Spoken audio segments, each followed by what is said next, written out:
We want to be people of reason, or we should want to be people of reason. Both those things are actually the same. Indeed, we want our societies to be governed by reason. But people, being people, have different preferences. How then should we go about deciding what we as a society should do, given differing viewpoints? Well, we vote, don't we? We enact the will of the people. And to ensure we are reasonable when we go about doing this, we should employ the tools of reason. Mathematics to the rescue, of course. Indeed, there is a branch of mathematics called game theory, and within that an even narrower branch called social choice theory, which, as we will come to see, animated such luminaries as von Neumann to try to set in mathematical stone the logical rules for making decisions when people's preferences differed. The point of this chapter, chapter 13 choices, as I see it anyway, is twofold. On the one hand, it is a defense of logic and mathematics and reason more generally to solve problems, to solve real problems.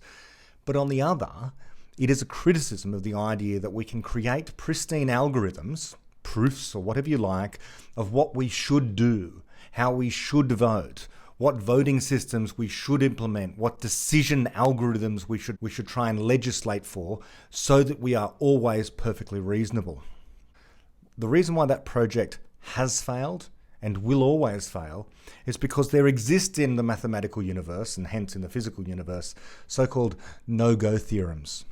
These no-go theorems can be used to show, or mathematically prove, we might say, that there is no such thing really as the will of the people. Now, as David writes on, and we'll come to this on page 338, there is no way to regard society as a decision maker with self-consistent preferences, end quote. Society is a thing that exists, but it is not something analogous to a single mind which can indeed be said to have preferences. But as we'll also come to see, things are even more complicated than that. It gets even worse because individual minds themselves must be inconsistent in some ways. So the whole purpose here, and why this chapter has such an important role in the beginning of Infinity, is that we want to make choices that transform the world into a better place, don't we? But any attempt to do this by supposedly perfectly rational means will always meet with paradoxes and irrationality. And this is because the conventional view of transforming the world into a better place is to decide between the existing theories on offer. But in truth, this is rarely actually the choice before us, whether it's in our own personal lives or as a society at large. We people create new explanations which themselves transform the world. And this misconception about what decision-making is what Sam Harris might call on his podcast, one of the most pressing problems of our time, end quote. People get into terrible debates and deadlock and dead ends in those debates over what should and indeed must absolutely be done to solve some particular problem. But they fight over the existing solutions as though they are the only possible solutions that shall ever present themselves, or that indeed this is how we should spend a great deal of our energy, in debates over dead-end solutions. Rational decision-making, as we'll come to see, on this worldview, and we're going to explore this towards the end of the chapter, is more about choosing among explanations and finding which is the best explanation once all the others have been successfully criticised. And remember, and David makes this point here in this chapter, and he's made it in many other places as well, having multiple explanations for any phenomena is exceedingly rare. One is lucky enough to be presented with one single explanation, and in very rare cases we've got two. So rather often we have this one explanation, and so it's called the explanation of whatever that thing happens to be. And so that's the one that we use to direct rational human action. And where we lack a good explanation, which is extremely often, then we have to create new explanations. We have to create more knowledge. And this then helps us to increase the repertoire of choices that we have before us. And this idea of having one good, namely one hard to vary, known best explanation for a given phenomena, applies to deciding among explanations itself. It's reflexive. There is only one known good explanation of how to decide among good explanations. And that's what we're going to be discussing here in the chapter on choices. It extends into voting systems, which is an absolutely crucial part of a functioning society. There really are worse voting systems. And where they exist, they tend towards irrational outcomes more than the alternative best system would. So this chapter begins with an extended and pretty detailed investigation into, and it's seemingly quirky, but as it's being used as an example of the irrationality that can creep into apparently perfectly rational systems. But it begins with the example of the United States House of Representatives, of all things. And it talks about how the seats are allocated there in the United States House of Representatives. Now, although very interesting in itself, it seems rather parochial, which is unusual for the beginning of infinity. But really, this discussion about the United States House of Representatives is just serving as a case study about how to rationally make decisions. In this case, how can it be rationally decided to allocate the correct number of seats per state to the House of Reps? Now, at times in this chapter, I'm going to skim because there is a lot of detail here. So I'll skim part of the chapter, which isn't typically my practice. Normally I'll read a chunk and then tell you when I'm leaving out a bit, but I might not do this time just to make things flow a little better. So I might be leaving out lots, but I won't be telling you that I'm leaving out lots. So I'd urge you, if you need more, indeed you must go to chapter 13, choices, because I'll be leaving out some, and at times I won't be making you aware of it. And the reason the chapter is so detailed is because David really does do a comprehensive overview of just about all the objections that the reader might reasonably raise as he presents each problem with the voting system. And this is because, in a rather astonishing way, each simple, logical, or mathematical solution to the problem being raised itself creates new problems. So each time, and this is of course common in science and mathematics in general, but here it is especially illuminating, that you think, oh, why don't they just, and David will talk about this, why don't they just idea, that there might be a very simple solution, clear or obvious to most people thinking about the topic, but when pursued through to its logical conclusion, itself causes logical problems. And so, just for illustrative purposes, I'll only talk about a couple of these problems myself, and so you need to go to the book, because the upshot of it all is, even when the full force of mathematics and the best mathematicians indeed are applied to seemingly trivial problems like how do we fairly allocate the number of seats in the House of Reps among the states, insoluble problems and paradoxes arise, and that should be a concern to anyone who thinks they can, like Dr. Spock or some other Vulcan from Star Trek, be perfectly logical all or almost all of the time. So what's the parable of all this going to be? Well, creativity is needed. So this chapter is very much a beginning of infinity. And although David does not really mention the term in this chapter, he doesn't highlight it that much, it's always there beneath the surface that it's very much about morality. It's an investigation into the logic of morality. Now, after all, morality is very much the question of what to do next, how to choose among the options presented to you about what to do next, or how to possibly, in more often the case is, given that the choices before you are unsatisfactory, one must deploy their creativity in order to create a new and better choice than the ones that exist. And this idea that morality is about what to do next. More on that in David's second interview with Sam Harris on the Making Sense podcast. Morality is about choices, deciding what to do. So let's begin the chapter and let's look at the logic of decision making and how we can make better choices both personally and as a society.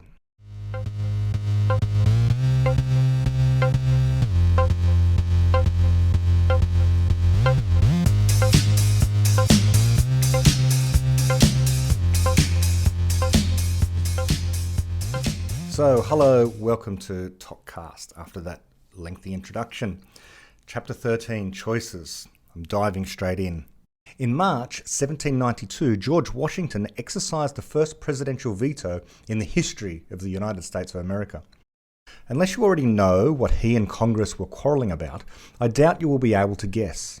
Yet the issue remains controversial to this day. With hindsight, one may even perceive a certain inevitability in it. For, as I shall explain, it is rooted in a far-reaching misconception about the nature of human choice, which is still prevalent. Pause there, my reflection. What an introduction to the chapter. I mean, far-reaching misconception about the nature of human choice. So this is why we're looking at this rather parochial, quirky little example. And as I said in my introduction, I'm just going to skim read through parts of this. Back to the book. On the face of it, the issue seems no more than a technicality.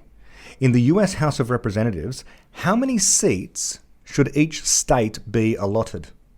This is known as the apportionment problem, because the US Constitution requires seats to be apportioned among the several states according to their respective numbers, i.e. their respective populations. So if your state contained 1% of the US population, it would be entitled to 1% of the seats in the House. This was intended to implement the principle of representative government, that the legislature should represent the people. It was, after all, about the House of Representatives. The US Senate, in contrast, represents the states of the Union, and hence each state, regardless of population, has 2 senators. Just as a parochial aside, very similar to the Australian Senate, except we have far fewer states, and so we have more senators per state. We've got 12 senators from each state here in Australia, for anyone's interested in that quirky piece of trivia. Back to the book. At present, there are 435 seats in the House of Representatives. So if 1% of the US population did live in your state, then by strict proportionality, the number of representatives to which it would be entitled, known as its quota, would be 4.35. When the quotas are not whole numbers, which of course they hardly ever are, they have to be rounded somehow. The method of rounding is known as the Apportionment Rule. The Constitution did not specify an apportionment rule, it left such details to Congress, and that is where the centuries of controversy began. Pause there, my reflection. So the bulk of this first half of the chapter, I suppose, is all about this. So you've got this idea that the Senate, that the House of Representatives has to be representative of the people. And so if the state has 1% of the population, then it should be entitled to 1% of the seats in the House of Representatives. But because the number of seats in the House of Representatives is clearly always going to be far, far smaller than the number of people in the entire United States, there's going to be this rounding problem. And so you might very well round down or you might very well round up. Whether you choose to round in one particular way or another is going to be called the apportionment rule. Okay, and so this is going to be the source of lots and lots of really interesting paradoxes and problems. I'm going to come to the point that there can be no such perfectly rational, fair apportionment rule. But that's kind of stealing the thunder from later on. But let's go back to the book. An apportionment rule is said to stay within the quota if the number of seats that it allocates to each state never differs from the state's quota by as much as a whole seat. For instance, if a state's quota is 4.35 seats, then to stay within the quota, a rule must assign that state either 4 seats or 5. It may take all sorts of information into account in choosing between 4 and 5, but if it is capable of assigning any other number, it is said to violate quota. Right, that seems perfectly fair and reasonable. Let's keep going. When one first hears of the apportionment problem, compromises that seem to solve it at a stroke spring easily to mind. Everyone asks, why couldn't they just... Here is what I asked. Why couldn't they just round each state's quota to the nearest whole number? Under that rule, a quota of 4.35 seats would be rounded down to 4, 4.6 seats would be rounded up to 5. It seemed to me that since this sort of rounding can never add or subtract more than half a seat, it would keep each state within half a seat of its quota, thus staying within the quota with room to spare. I was wrong. My rule violates quota. This is easy to demonstrate by applying it to an imaginary House of Representatives with 10 seats in a nation of 4 states. Suppose that one of the states has just under 85% of the total population, and that the other 3 have just over 5% each. The large state therefore has a quota of just under 8.5, which my rule rounds down to 8. Each of the 3 small states has a quota of just over half a seat, which my rule rounds up to 1. But now we have allocated 11 seats, not 10. In itself, that hardly matters. The nation merely has one more legislator to feed than planned. The real problem is that this apportionment is no longer representative. 85% of 11 is not 8.5, but 9.35. So the large state with only 8 seats is in fact short of its quota by well over 1 seat. My rule underrepresents 85% of the population. Because we intended to allocate 10 seats, the exact quotas necessarily add up to 10, but the rounded ones add up to 11. And if there are going to be 11 seats in the House, the principle of representative government and the Constitution requires each state to receive its fair share of those, not of the 10 we merely intended. Pause there, my reflection. And so that's where we begin. That's where the problems come. Rounding, it seems simple, it seems logical, it seems fair, and it's not. It can't be logical and fair all at once. And this is what we're going to have example after example here in the book about. So going back to the book, again, many why don't they just ideas spring to mind. Why don't they just create 3 additional seats and give them to the large state, thus bringing the allocation within quota? Why don't they just transfer a seat from one of the small states to a large state? Perhaps it should be from the state with the smallest population, so as to disadvantage as few people as possible. That would not only bring all the allocations within the quota, but also restore the number of seats to the originally intended 10. Such strategies are known as reallocation schemes. They are indeed capable of staying within the quota, so what's wrong with them? In the jargon of the subject, the answer is apportionment paradoxes, or in ordinary language, unfairness and irrationality.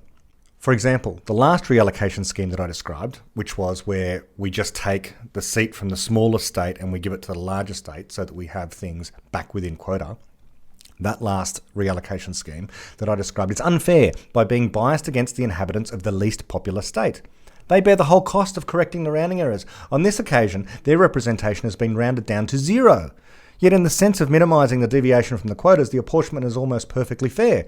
Previously, 85% of the population were well outside quota, and now all are within it, and 95% of the population are at the closest whole numbers to their quotas. It is true that now 5% have no representatives, so they will not be able to vote in congressional elections at all, but that still leaves them within the quota, and indeed only slightly further from their exact quota that they were. Nevertheless, because those 5% have been completely disenfranchised, most advocates of representative government would regard this outcome as much less representative than what it was before. Okay, now I'm skipping a vast amount right now. I've just skimmed a little bit there, but I'm just taking out a whole bunch here. And David goes through a bunch of other problems of the sort, why don't they just? And the upshot of all this is that none of them are able to fairly apportion the seats without some of the problems arising. And so David gets to the point where he talks about all these other apportionment rules, and over the years, and he writes, Congress has continually debated and tinkered with the rules of apportionment. Jefferson came up with a rule and it was put in place, but it was dropped in 1841 in favour of one proposed by another senator, Daniel Webster, which does use reallocation. Now, that one also violates quota, but very rarely, and it was, like Hamilton's rule, deemed to be impartial between states. A decade later, Webster's rule was in turn dropped in favour of Hamilton's. The latter's supporters now believed that the principle of representative government was fully implemented and perhaps hoped that this would be the end of the apportionment problem. But they were disappointed. It was soon causing more controversy than ever because Hamilton's rule, despite its impartiality and proportionality, began to make allocations that seemed outrageously perverse. Pause there, my reflection. So we, after some discussion, we've come to the understanding that there was this rule, Hamilton's rule. Hamilton came up with this rule, which seemed to be impartial and proportional. However, it started to make allocations that seemed outrageously perverse. So, going back to the book. For instance, it was susceptible to what came to be called the population paradox. A state whose population has increased since the last census can lose a seat to one whose population has decreased. I'll say that again. A state whose population has increased since the last census can lose a seat to one whose population has decreased. So that seems absurd, doesn't it? So that's the population paradox. We're going to come back to the population paradox again and again. So just keep that in mind. This idea that population paradox is if your state's population increases, you might very well lose a seat to some other state where their population has decreased, which is weird. And then David goes through solutions suggested to the population paradox and all the why didn't they just attempts to solve that. And David talks about the various rules. So there was a rule that tried to avoid these population paradoxes and things. Hamilton's rule was one, Webster's rule was another. And David writes, after Hamilton's rule was adopted in 1851, Webster's still enjoyed substantial support. So Congress tried on at least 2 occasions a trick that seemed to provide a judicious compromise. Adjust the number of seats in the House until the 2 rules agree. Surely that would please everyone. Yet the upshot of that was, in 1871, some states considered the result to be so unfair and the ensuing compromise legislation was so chaotic that it was unclear what allocation rule, if any, had been decided upon. The apportionment that was implemented, which included the last-minute creation of several additional seats for no apparent reason, satisfied neither Hamilton's rule nor Webster's. Many considered it unconstitutional. For the next few decades after 1871, every census saw either the adoption of a new apportionment rule or a change in the number of seats designed to compromise between different rules. In 1921, no apportionment was made at all. They kept the old one, a course of action that may well have been unconstitutional again because Congress could not agree on a rule. The apportionment issue has been referred several times to eminent mathematicians, including twice to the National Academy of Sciences, and on each occasion, these authorities have made different recommendations. Yet none of them ever accused their predecessors of making errors in mathematics. This ought to have warned everyone that this problem is not really about mathematics. And on each occasion, when the experts' recommendations were implemented, paradoxes and disputes kept on happening. In 1901, the Census Bureau published a table showing what the apportionments would be for every number of seats between 350 and 400 using Hamilton's rule. By a quirk of arithmetic of a kind that is common in apportionment, Colorado would get 3 seats for each of these numbers except for 357, when it would get only 2. The chairman of the House Committee on Apportionment, who was from Illinois, I do not know whether he had anything against Colorado, proposed that number of seats be changed to 357 and that Hamilton's rule be used. This proposal was regarded with suspicion, and Congress eventually rejected it, adopting a 386-member apportionment and Webster's rule, which also gave Colorado its rightful 3 seats. But was that apportionment really any more rightful than Hamilton's rule with 357 seats? By what criterion? Majority voting among apportionment rules? What exactly would be wrong with working out what a large number of rival apportionment rules would do, and then allocating to each state the number of representatives that the majority of the schemes would allocate? The main thing is that itself is an apportionment rule.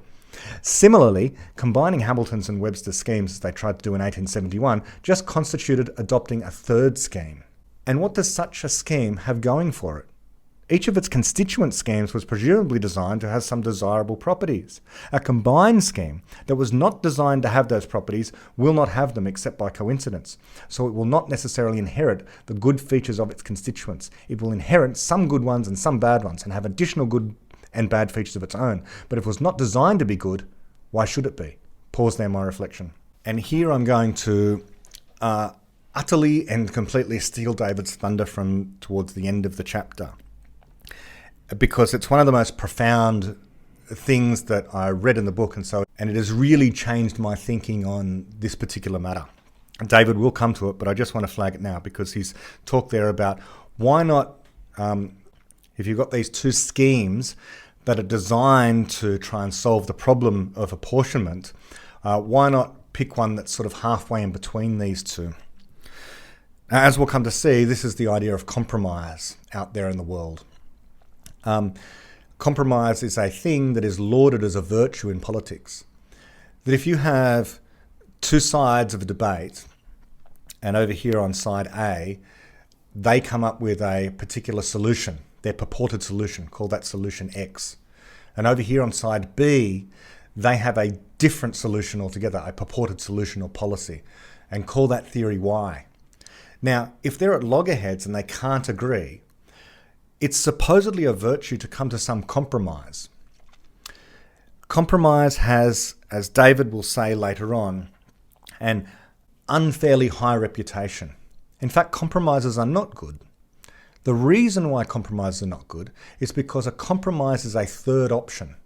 And if you have 2 groups of people debating among themselves, it could be 2 political parties, it could just be 2 people, and A wants to do this thing and B wants to do that thing, The reason A wants to do this thing is because they've got an explanation in their mind, they've got a theory in their mind about why this particular thing X, is the best thing to do. And this group of people over here, or this person B here, thinks that no, X is wrong, Y is the best thing to do, and I have a good explanation in my head as to why Y is the correct thing to do. Now, if in fact you believe in compromise, then you will say, well, you can't decide among you, therefore what you should do is you should do this third thing, this thing Z.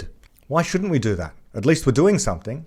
The problem is that if you do Z, if A and B, if they're groups of people, they could be the whole population, they could just be two people in a partnership, if they decide to do this third thing Z, and if this third thing Z, or Z if you're American, if they do that thing, and then that thing fails, which invariably it does, certainly in politics, so many political policies and theories fail.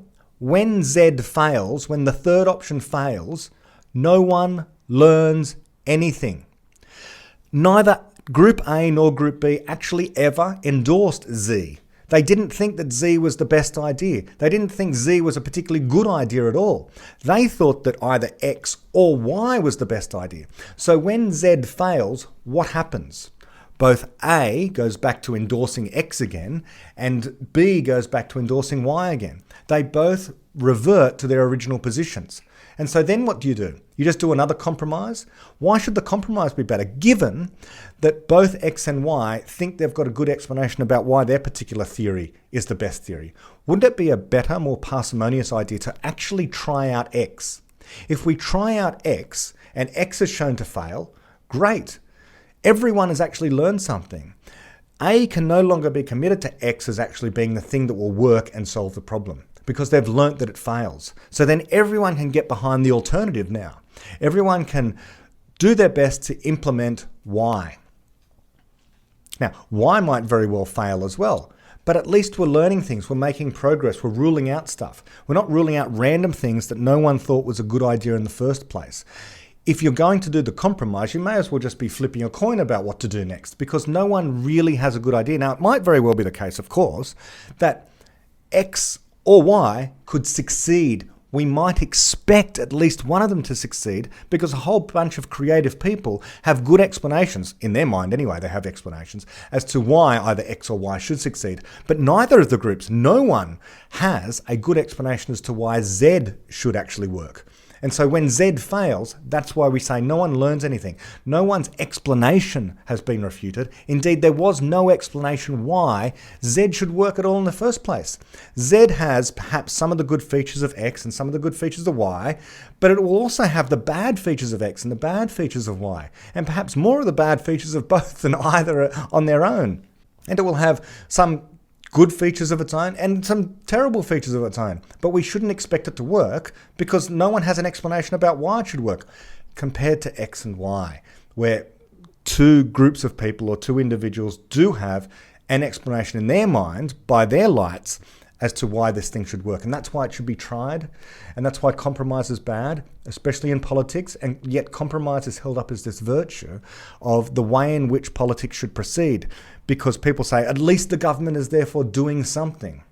Many of us, of course, think that when the government does nothing, that's great, and that the processes that are in place in governments are there for a particular reason, to actually cause gridlock, to actually cause things to stop, so that we can't have these terrible compromises. So the institutions are there to slow things down. But many people believe in this idea of just ramming through any old thing so that something at least is getting done. Government should do something. Many of us think government shouldn't do much at all. Government should be restrained from doing too much, because it tends to do damage when it does anything at all. Not always the case. There are legitimate reasons for government, at least some of us think that. But we like to constrain the ability of government to do stuff, because more often than not, it's coming up with compromises that no one believes in, or it's coming up with bad ideas and it's causing damage rather than finding solutions to our most pressing problems. Okay, after that rant, let me go back to the book. David writes, a devil's advocate might now ask, if majority voting among apportionment rules is such a bad idea, why is majority voting among voters a good idea? It would be disastrous to use it in, say, science. There are more astrologers than astronomers, and believers in paranormal phenomena often point out that purported witnesses of such phenomena outnumber the witnesses of most scientific experiments by a large factor. So they demand proportionate credence. Yet science refuses to judge evidence in that way. It sticks with the criterion of good explanation. So if it would be wrong for science to adopt that democratic principle, why is it right for politics? Pause there, my reflection. Yes, so for my listeners and viewers that might be new to some of these ideas, there is in the public mind, it would seem, an idea of scientific consensus. Now, to some extent, this has validity.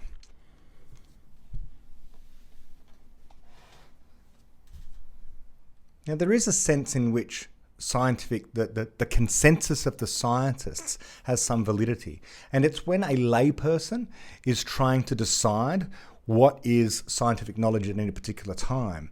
So given a particular area that is not your area of expertise, a good rule of thumb is to presume that whatever the scientific consensus is among the experts in that area is the best theory or the best explanation at a given time. That doesn't mean that it's true. It just means that that's the best explanation we have. And we should take seriously the best explanations that we have at any particular time.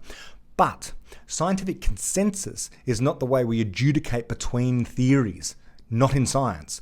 Clearly, every single good scientific theory was once a minority view, was once understood only by a single mind or a small team of people, more than likely only a single mind at any particular time. So once upon a time, the theory of general relativity was only understood by Albert Einstein and no one else. So he had an exceedingly minority view. But we don't take a vote among scientists to decide what is true in physics. We let the theories compete one against the other. And the competition is in light of a crucial experiment. That's, in fact, the way in which we decide between theories of gravity, let's say, which is what happened back in 1919 with Eddington's experiment, which decided between Albert Einstein's general theory of relativity and Newton's universal law of gravitation. Now, that's a trope example, but the same is true of any other area of science where there are competing theories, competing explanations as to what accounts for the phenomena in question. But it is not a vote among scientists that decides things. It is experiment that decides. It is observation that decides between theories. It is the evidence that decides between theories. But people who perhaps don't understand science, let's say astrologers, there's more astrologers than astronomers. There's more people that believe they have an understanding of astrology than would say they have an understanding of astronomy, or even an interest in one compared to the other.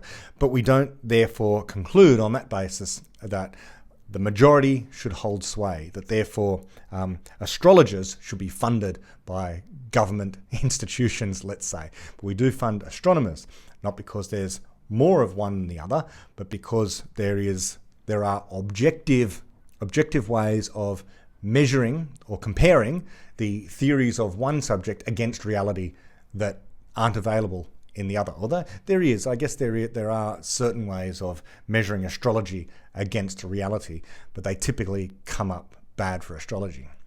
Whatever the case, if we can appreciate the fact that democratic voting is not the rational means by which we come to gain truth or gain better explanations in the area of science, why should democratic votes be the best way of deciding what is best, what is the truer moral choice to make in the sphere of politics?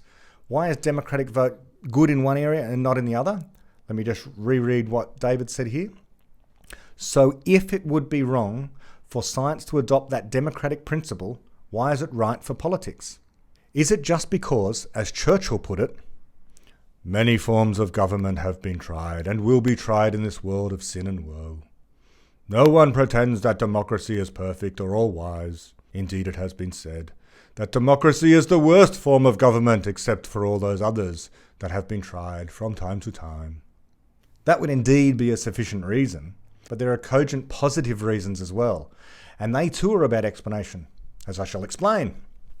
Some politicians have been so perplexed by the sheer perverseness of apportionment paradoxes that they have been reduced to denouncing mathematics itself. Representative Roger Q. Mills of Texas complained in 1882. I'm not going to try a Texan accent here, that's for sure. I thought that mathematics was a divine science. I thought that mathematics was the only science that spoke to inspiration and was infallible in its utterances. But here is a new system of mathematics that demonstrates the truth to be false. In 1901, Representative John E. Littlefield, whose own seat in Maine was under threat from the Alabama paradox, said, "God help the state of Maine when mathematics reach for her and undertake to strike her down." As a matter of fact, there is no such thing as mathematical inspiration, mathematical knowledge coming from an infallible source, traditionally God. As I explained in Chapter 8, our knowledge of mathematics is not infallible. Pause there, just my commentary here. So this is the mathematician's misconception to a large extent. And David has written very eloquently and spoken very eloquently about this idea in various places. And I just want to emphasize it again. It's been said many times in this series. But the point is, mathematics is not infallible. Mathematics does not give you certain truth. Mathematics does not even give you necessary truth. Let that sink in for a moment. That angers certain mathematicians. They think that mathematics is a privileged kind of knowledge. I know that I have encountered certainly mathematics teachers that will say that people who do mathematics are very lucky because mathematics is the one place where you can be sure that what you have found, that the answer that you have found is in fact absolutely 100% correct. But this is wrong. And the reason it's wrong is because the mathematics has been done by a mathematician who's human. And humans are always fallible. The point is that the subject matter of mathematics is necessary truth. This is what David says in The Fabric of Reality. So I'll say that again. The subject matter, what mathematics is studying, is necessary truth. But that's not the reward you get for doing mathematics, says David. It's much the same as in physics. The subject matter of physics is the laws of physics. But that does not mean that by doing physics, we discover the final absolute laws of physics. What we have is knowledge of the laws of physics. This is a crucial difference. It's not just a quirky little bit of philosophy. This is an important thing to understand because it goes to the heart of fallibility. That the knowledge of something is not the thing in itself. Here's my teacup. The teacup is there. It's out there in the world, in reality. I've got certain knowledge about the teacup, about how big it is, what colour it is, and so on and so forth.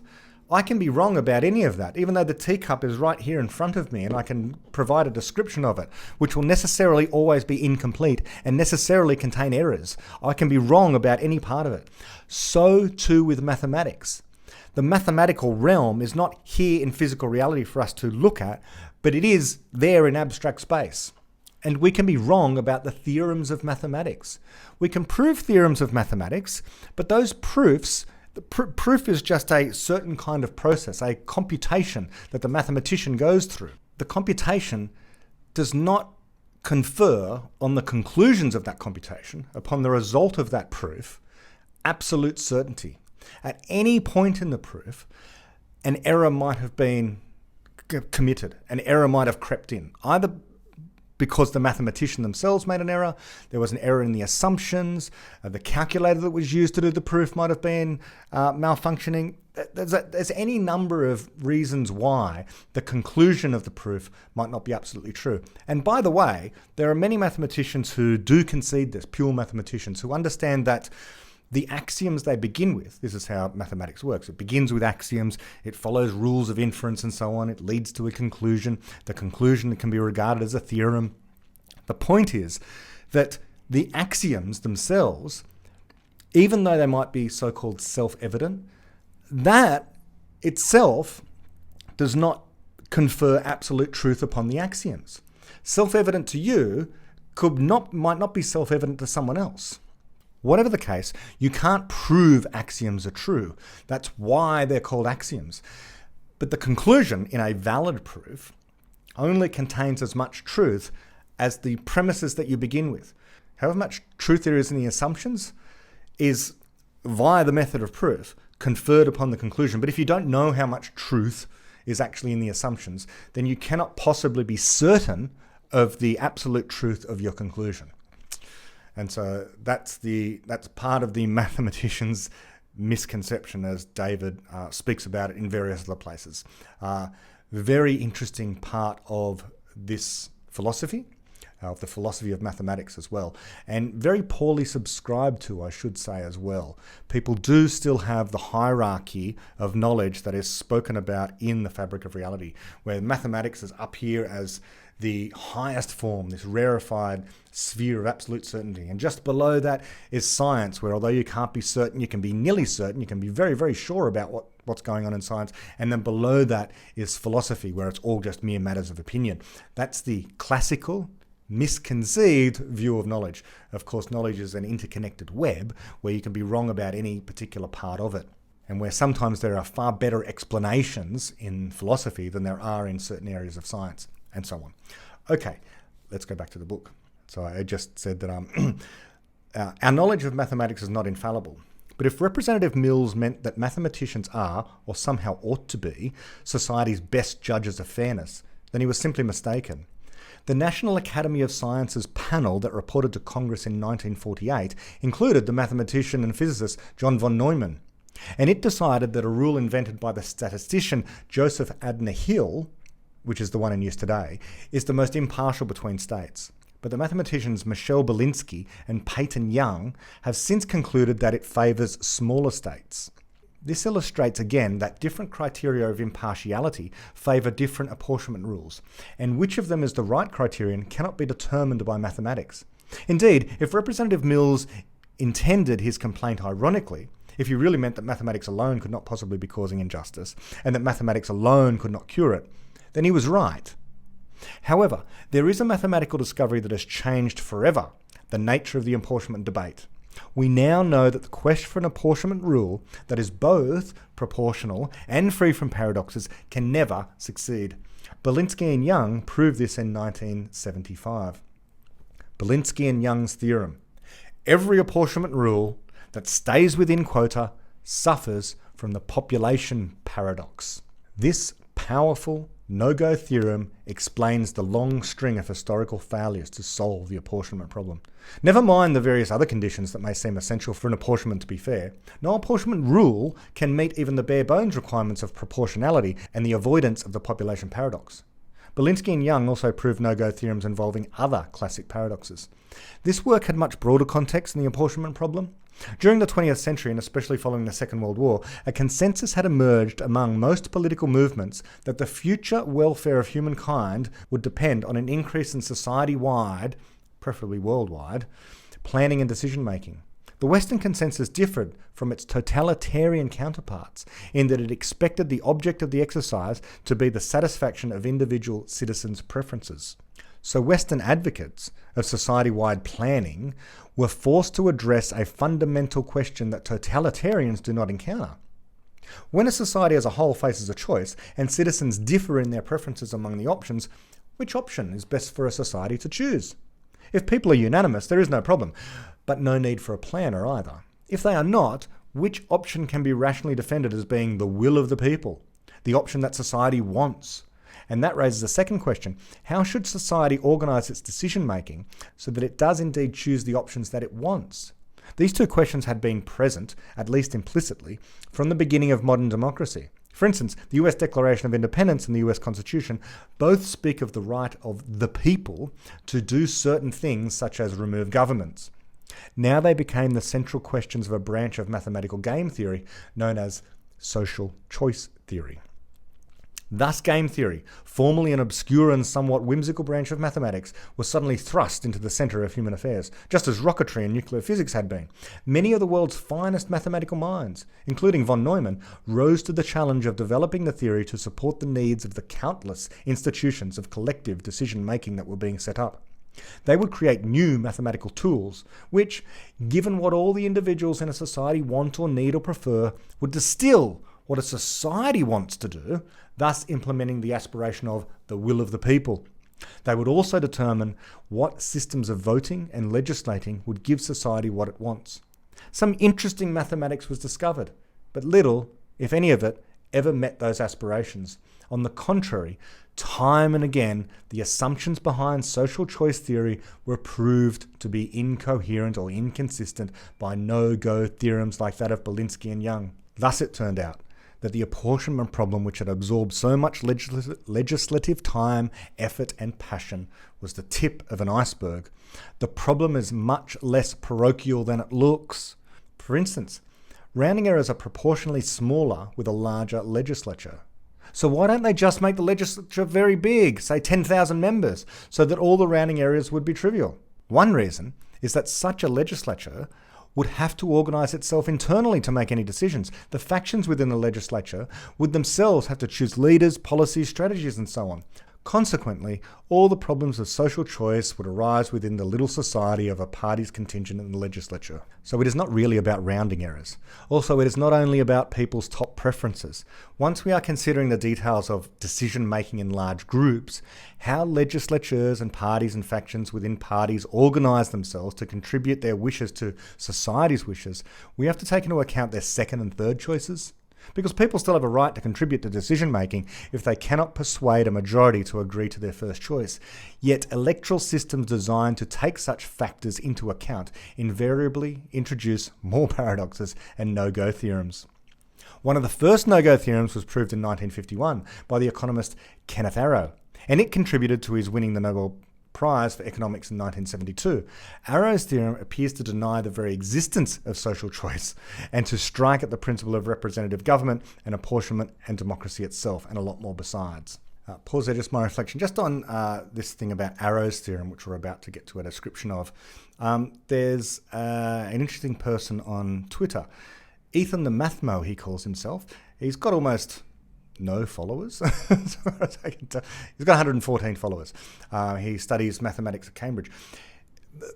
I don't know him personally at all. All I know is the articles that he writes for medium.com, and they are remarkable explanations of mathematical theorems. And one of his most recent ones is titled Proving Arrow's Impossibility Theorem. And so if you want more details about Arrow's theorem, go to medium.com, type in Proving Arrow's Impossibility Theorem, and Ethan, I believe is the fellow's name, has done a very comprehensive job of explaining the details of the proof.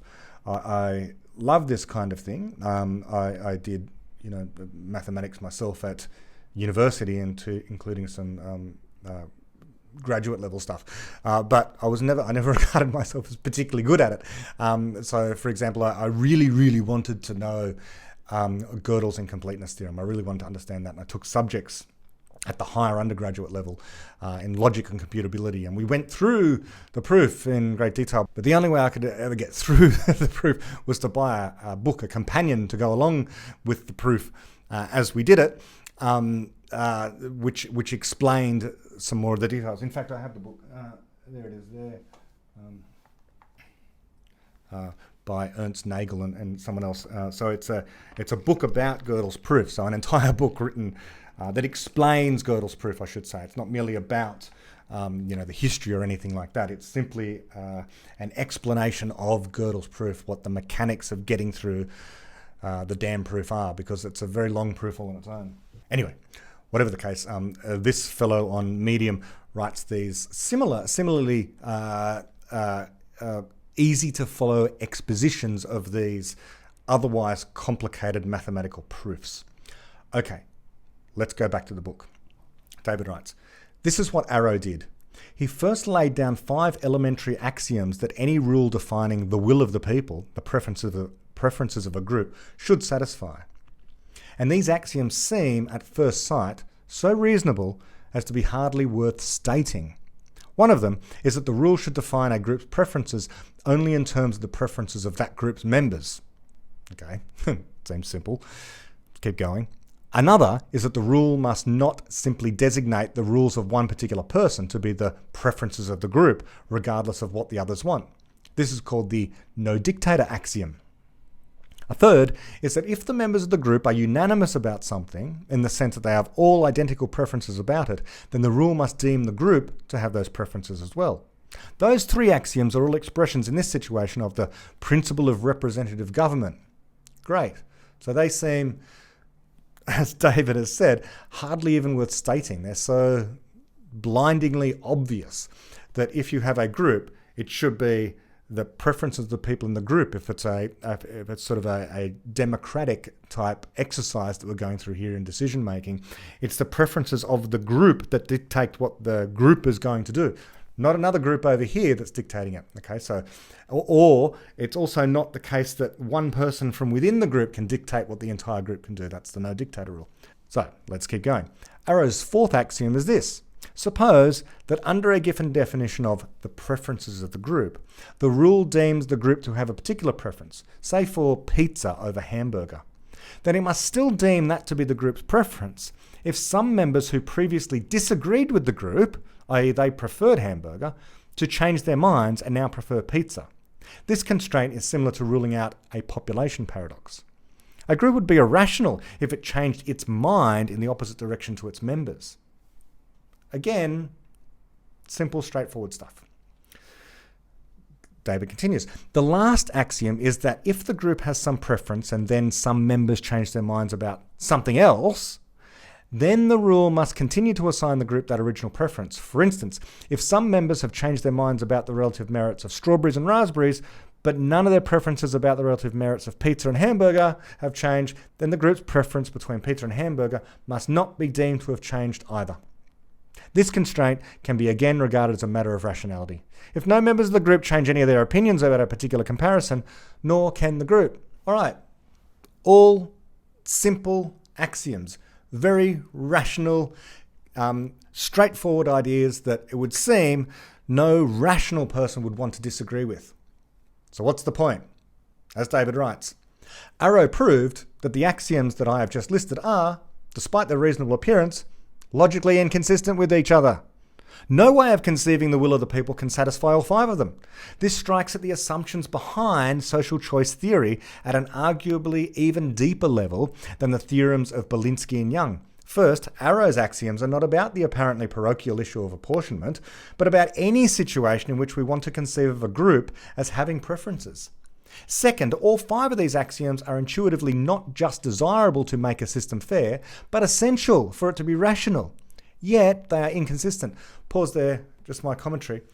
How can you be rational yet inconsistent? Well, this is a matter of logic as well, and it is reminiscent of Gödel's incompleteness theorem, by the way. What is Gödel's incompleteness theorem? Well, firstly, let's consider a completeness theorem. There's different kinds of logic. Let's not go too much into the details. The simplest kind of logic is sentential logic. It's very simple logic, okay, baby sort of logic. And you can prove that everything that is provable within that system of logic is true.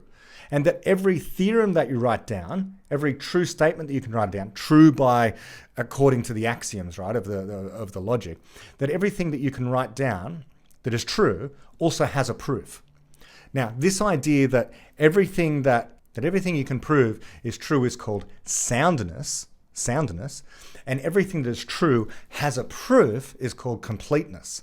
And this is true for sentential logic, for the simplest of all logic.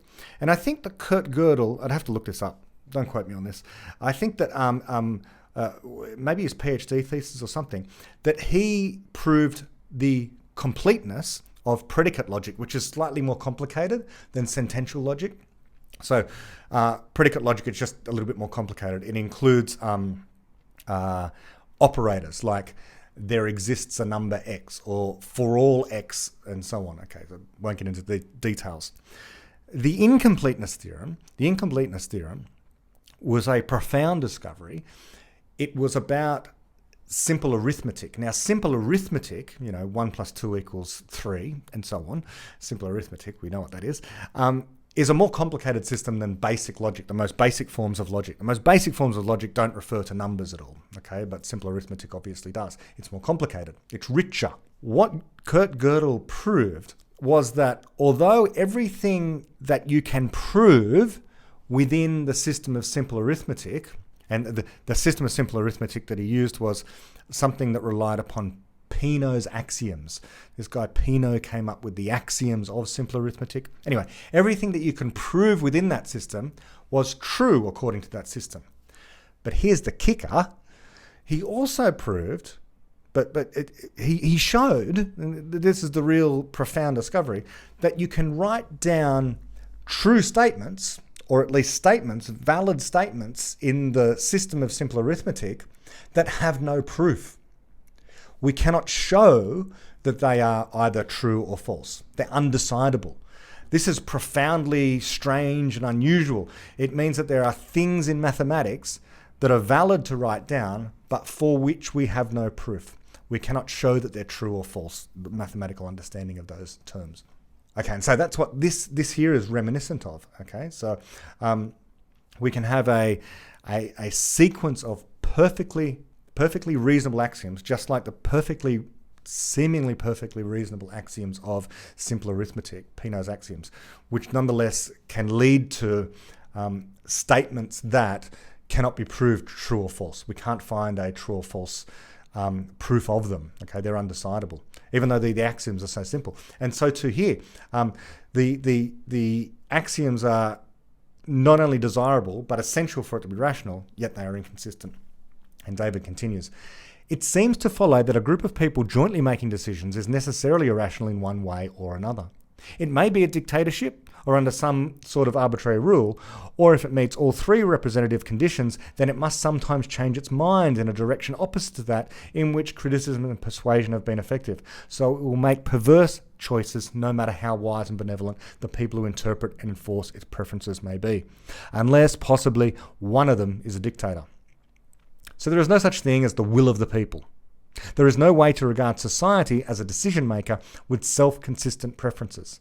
This is hardly the conclusion that social choice theory was supposed to report back to the world.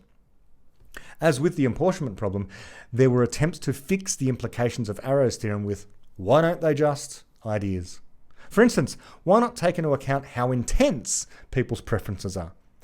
For if slightly over half the electorate barely prefers X to Y, but the rest consider it a matter of life and death, that Y should be done, then most intuitive conceptions of representative government would designate Y as the will of the people. But intensities of preferences, and especially the differences in intensities among different people, or between the same person at different times, are notoriously difficult to define, let alone measure, like happiness. We talked about that in the last chapter, of course. So this idea that I feel really intensely about this particular thing and you don't feel so intense, so therefore my intensity of feeling should carry more weight than what yours does. Well, how do you measure that? It's just self-reported again. That begs the question of the last chapter. Okay, continuing.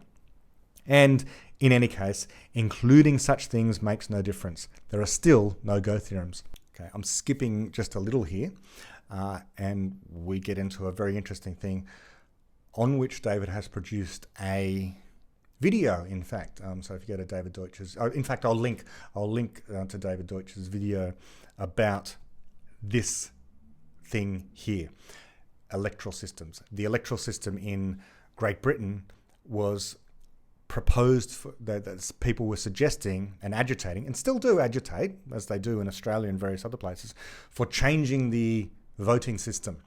It's an important problem. Okay, given what else is being said in this chapter about how to rationally make decisions, there can be better and worse ways of making decisions, better and worse ways of having voting systems. Okay, and David writes on this topic, one perennially controversial social choice problem is that of devising an electoral system. Such a system is mathematically similar to an apportionment scheme, but instead of allocating seats to states on the basis of population, it allocates them to candidates or parties on the basis of votes. However, it is more paradoxical than apportionment and has more serious consequences because in the case of elections, the element of persuasion is central to the whole exercise. An election is supposed to determine what the voters have become persuaded of. In contrast, apportionment is not about states trying to persuade people to migrate from other states. Consequently, an electoral system can contribute to or can inhibit traditions of criticism in the society concerned. Okay, so just my commentary. So that's extremely important. If we want progress to continue as fast as possible, we need to ensure that the traditions of criticism are not thwarted.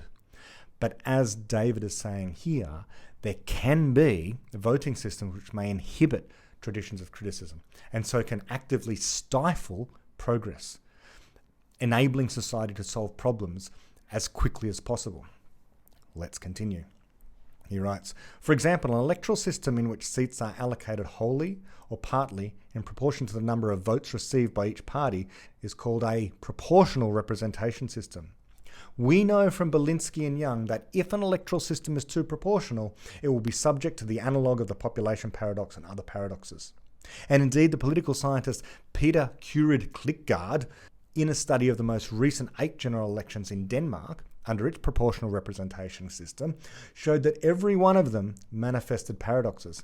These included the more preferred less seats paradox, in which a majority of voters prefer party X to party Y, but party Y receives more seats than party X. But that is really the least of the irrational attributes of proportional representation. A more important one, which is shared by even the mildest of proportional systems, is that they assign disproportionate power in the legislature to the third largest party, and often to even smaller parties. It works like this. It is rare in any system for a single party to receive an overall majority of votes. Hence, if votes are reflected proportionally in the legislature, no legislation can be passed unless some of the parties cooperate to pass it, and no government can be formed unless some of them form a coalition. Sometimes the 2 largest parties manage to do this, but the most common outcome is that the leader of the third largest party holds the balance of power and decides which of the 2 largest parties shall join it in government and which shall be sidelined and for how long. That means that it is correspondingly harder for the electorate to decide which party and which policies will be removed from power. Pause there, my reflection. This is a very common problem in Australia.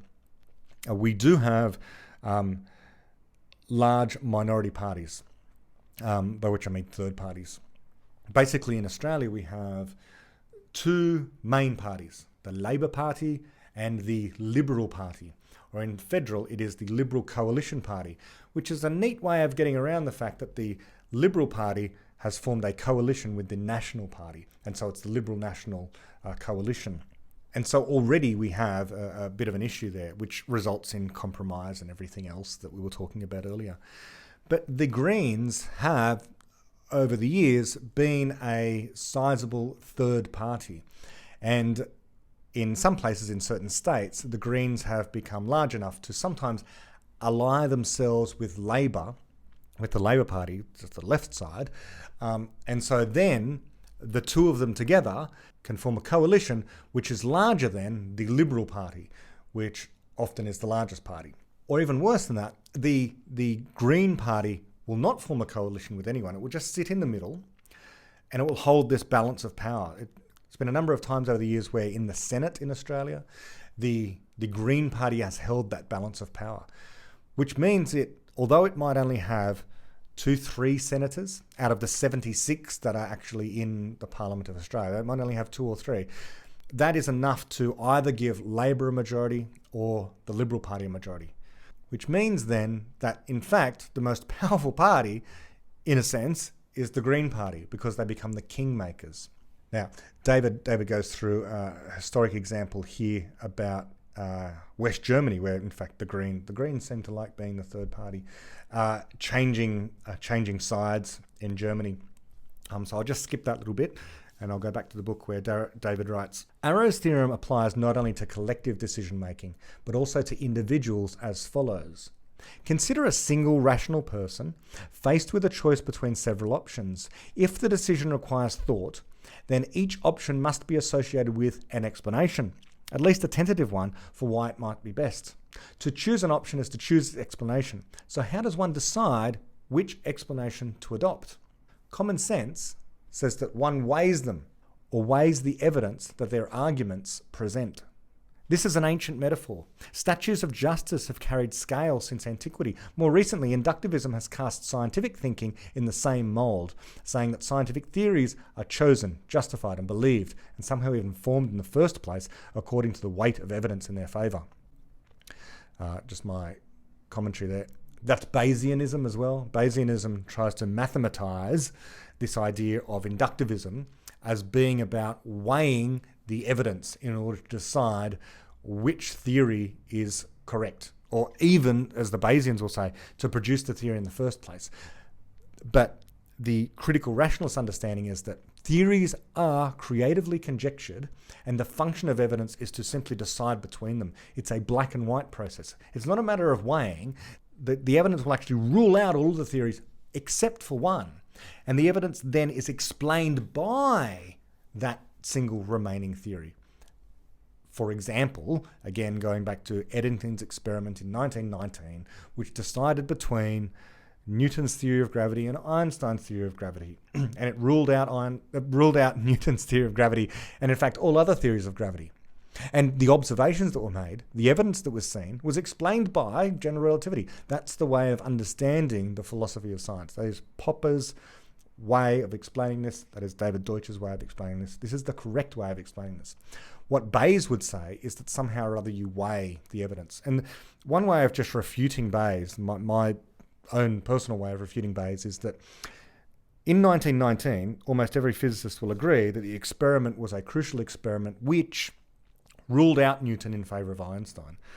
But if you are really a committed Bayesian, shouldn't you regard that all the experiments prior to 1919, almost all the many hundreds or thousands of experiments that had been done, observations that had been made, that were consistent with Newton's theory of gravity, shouldn't they count on the scales?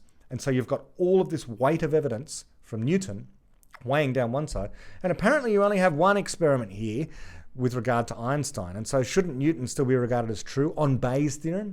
Well, of course, the Bayesians then have, I guess they would do this little dance where they would say, oh no, but Einstein's theory now subsumes all of that previous evidence that was counted for Newton. Well, that's kind of a critical rationalist view. It's saying that, indeed, this experiment is the one that says that now all of that other evidence is in fact explained best by the general theory of relativity and not by Newton's theory of gravity. So the Bayesian, I presume, would collapse into being a critical rationalist at that point. Although I'm being unfair to the Bayesians because I don't have one here and I'm not planning on interviewing one either. Okay, back to the book. When we're talking about weight of evidence, David writes, consider that supposed weighing process. Each piece of evidence, including each feeling, prejudice, value, axiom, argument, and so on, depending upon what weight it had in that person's mind, would contribute that amount to that person's preferences between various explanations. Hence, for the purposes of Arrow's theorem, each piece of evidence can be regarded as an individual participating in the decision-making process, where the person as a whole would be the group. Now, the process that adjudicates between the different explanations would have to satisfy certain constraints if it were to be rational. For instance, if, having decided that one option was the best, that the person received further evidence that gave additional weight to that option, then the person's overall preference would still have to be for that option, and so on. Arrow's theorem says that those requirements are inconsistent with each other, and so seems to imply that all decision-making or thinking must be irrational. Unless perhaps one of the internal agents is a dictator, empowered to override the combined opinions of all the other agents. But this is an infinite regress. How does the dictator itself choose between rival explanations about which other agents it would be best to override?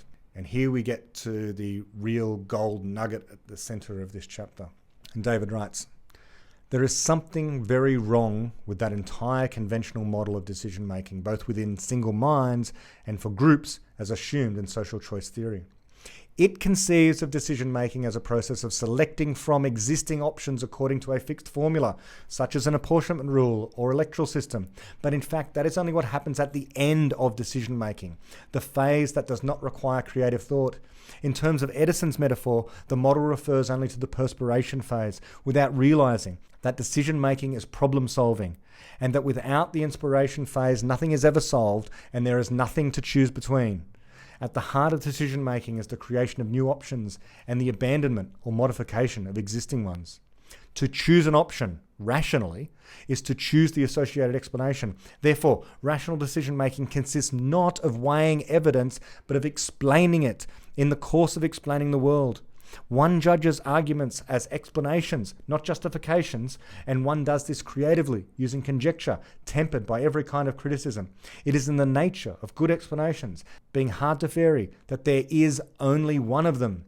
Having created it, one is no longer tempted by the alternatives. They have not been outweighed, but out-argued, refuted, and abandoned.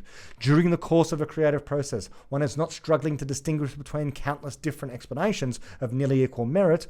Typically, one is struggling to even create one good explanation. And having succeeded, one is glad to be rid of the rest. Wow. Okay, so that really does go quite the distance to explaining what's wrong with conventional ideas about decision making and what David Deutsch is presenting here as putting creativity at the center of how we go about choosing things. Moving on to the next part, and this is where David talks about compromise, which is the way I began, if you recall. So let's get into David's explanation of this. Another misconception to which the idea of decision-making by weighing sometimes leads, is that problems can be solved by weighing. In particular, that disputes between advocates of rival explanations can be resolved by creating a weighted average of their proposals. But the fact is that a good explanation being hard to vary at all without losing its explanatory power is hard to mix with a rival explanation. Something halfway between them is usually worse than either of them separately. Mixing two explanations to create a better explanation requires an additional act of creativity. That is why good explanations are discrete, separated from each other by bad explanations, and why, when choosing between explanations, we are faced with discrete options. Pause there, my reflection. So this is precisely, again, I keep on going back to the same trite example, but it serves the purpose here. If we have two theories, Einstein's theory of general relativity and Newton's theory of gravity, and Newton's theory of gravity is basically summed up by the formula F equals gm 1m2 over r squared, and Einstein's theory of relativity is far more complicated mathematically, but is about the curvature of space-time.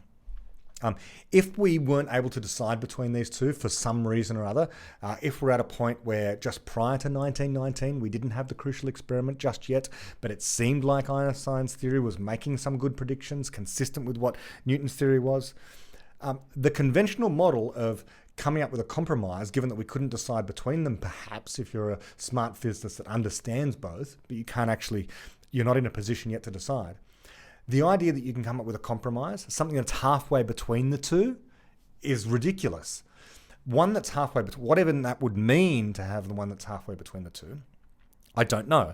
But if we could, we would expect that as a bad explanation, because here we have two good explanations competing for explaining gravity. Something that's halfway between won't be a good explanation, whatever halfway between those two means. Back to the book. David writes, in complex decisions, the creative phase is often followed by a mechanical perspiration phase, in which one ties down details of the explanation that are not yet hard to vary, but can be made so by non-creative means. For an example, an architect whose client asks how tall a skyscraper can be built, given certain constraints, does not just calculate that number from a formula. The decision-making process may end with such a calculation, but it begins creatively with ideas for how the client's priorities and constraints might best be met by new design. And before that, the clients had to decide creatively what those priorities and constraints should be. At the beginning of that process, they would not have been aware of all the preferences that they would end up presenting to the architects. Okay, so just skipping a little more here, and David compares that process to voting, namely that the person is choosing between, when voting, a rational person is choosing between their explanations of politicians and their policies. They're not weighing things in their mind. They're ruling out, they're criticizing and abandoning once and for all particular political parties or particular candidates. That's how they choose between people. Back to the book. So it is not true that decision-making necessarily suffers from those crude irrationalities, not because there is anything wrong with Arrow's theorem or any of the other no-go theorems, but because social choice theory is itself based on false assumptions about what thinking and deciding consist of. It is Zeno's mistake. It is mistaking an abstract process that it has named decision-making for the real-life process of the same name. So this is so important in, just pause there, my commentary, this is so important in science and philosophy, that when someone has named something, and they say, social choice theory, and this is mathematics, and this is the mathematics that governs how people make choices. Just because they've named it that doesn't mean that it actually is about how society makes choices. They've just called it that. One might very well say the same for other subjects. Perhaps all of psychology. Just because it's named psychology, what these people in academic psychology are engaged in sometimes, or evolutionary psychology, might not actually be psychology. It might not actually deserve the name. This can happen more often than we might appreciate, or that we might want to admit as well. People name morality all sorts of things as well, and it's not actually morality. Just because you call it that doesn't mean that that's what you're actually studying. That doesn't mean that that's what you're actually talking about. You just named it that thing. You have mistaked perhaps an abstract process that you're going through that you have named, in this case, decision-making, for the real-life process of the same name. Okay, skipping a little bit more. And David then talks about what people's reaction to these no-go theorems has been. That despite the fact that mathematics has been shown to reveal that it's almost impossible to come up with consistent and rational means by which we can make decisions, what's been the response to that? David writes, virtually all commentators have responded to these paradoxes and no-go theorems in a mistaken and rather revealing way. They regret them. This illustrates the confusion to which I am referring. They wish that these theorems of pure mathematics were false. If only mathematics permitted it, they complain, we human beings could set up a just society that makes its decisions rationally. But faced with the impossibility of that, there is nothing left for us to do but to decide which injustices and irrationalities we like best, and to enshrine them in law. As Webster wrote of the apportionment problem, that which cannot be done perfectly must be done in a manner as near perfection as can be. If exactness cannot, from the nature of things, be attained, then the nearest practicable approach to exactness ought to be made. But what sort of perfection is a logical contradiction? A logical contradiction is nonsense. The truth is simpler. If your conception of justice conflicts with the demands of logical rationality, then it is unjust. If your conception of rationality conflicts with a mathematical theorem, or in this case with many theorems, then your conception of rationality is irrational. To stick stubbornly to logically impossible values not only guarantees failure in the narrow sense that one can never meet them, it also forces one to reject optimism. Every evil is due to a lack of knowledge, and so deprives one of the means to make progress. Wishing for something that is logically impossible is a sign that there is something better to wish for. Moreover, if my conjecture in chapter 8 is true, an impossible wish is ultimately uninteresting as well. Okay, I've almost finished the chapter, but I'm gonna stop there actually for today, because this one's gone on for long enough. It's only been a two-part episode all about choices. But I hope you've enjoyed this one. I found this one really fascinating. I remember when I first read the book, when I encountered this chapter, I thought it's a rather strange choice for David to make on choices, to spend so long talking about one particular parochial issue. But it's clear in retrospect why that was done, to reveal that these supposedly perfectly logical, rational systems are not the only thing we need in reality to guide our behaviour as human beings and as societies. Mathematics is indispensable in many ways, but is not the cure-all. Nothing is the cure-all. Creativity will always be required. And again, this puts people at the centre so much of actual reality, that we are guiding, in a way, the way in which the entire cosmos is evolving. At the moment, only locally here on planet Earth, nonetheless, we're guiding the way in which the Earth is kind of terraforming itself, constructing new things, and we're doing that by making choices. Thank you for listening. I'll see you very soon again for the next chapter. Bye-bye. Once more, as always, thank you to everyone for the support on Patreon. If you're interested in making a Patreon regular donation or a one-off donation, you can search for me on Google, or there's a PayPal account as well. That's useful for one-off donations. Thanks again, and see you next time. Bye-bye.